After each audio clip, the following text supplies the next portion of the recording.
అడవిలో మీరు ఏదైనా విషపూరితమైన సర్పాన్ని చూస్తే అప్పుడు మీరు ఏం చేస్తారు? మీరు వెంటనే వెనక్కి తిరిగి దానికి దూరంగా పారిపోతారు. అలా మీరు ఎందుకు చేస్తారు? మిమ్మల్ని మీరు రక్షించుకోవటానికి. సరే, ఈ మాట నేను ఒప్పుకుంటాను. కానీ జీవితంలో మీరు ఇది ఎందుకు చేయరు?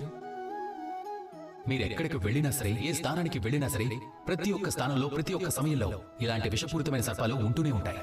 ఇవి మీకు అడవిలో కనిపించే సర్పాలు లాంటివి కాదు. ఈ సర్పాలు ఎలాంటివంటే వారు మిమ్మల్ని పాపం చేయడానికి ప్రేరేపిస్తూ ఉంటారు. అవి మీ లోపల దాగి ఉన్న కోపాన్ని, అహంకారాన్ని, లోభాన్ని, ఈర్ష్యని, వీటన్నింటినీ పెంచుతాయి. చూడండి, వనంలో ఉండే ఈ సర్పాలు ఒకవేళ వాటికి కావాల్సింది ఇస్తే మనల్ని కాటేయకుండా ఉంటాయేమో. కానీ ఈ పాప సాధకులైన సర్పాలున్నారు కదా, అవి తప్పకుండా కాటేస్తాయి. పనులు చేస్తే వాటికి ఫలితం కూడా ఉంటుంది. కాబట్టి మీరు ఎప్పుడు ఎక్కడికి వెళ్ళినా సరే, మీరు ఎవరినైనా చూస్తే, దేన్నైనా చూస్తే పాపం చేయడానికి వీళ్ళు ప్రేరేపిస్తున్నారని కనిపిస్తే వెంటనే వారి నుంచి దూరంగా పారిపోండి. అడవిలో సర్పాన్ని చూసి మీరు పారిపోతారు కదా, అలా.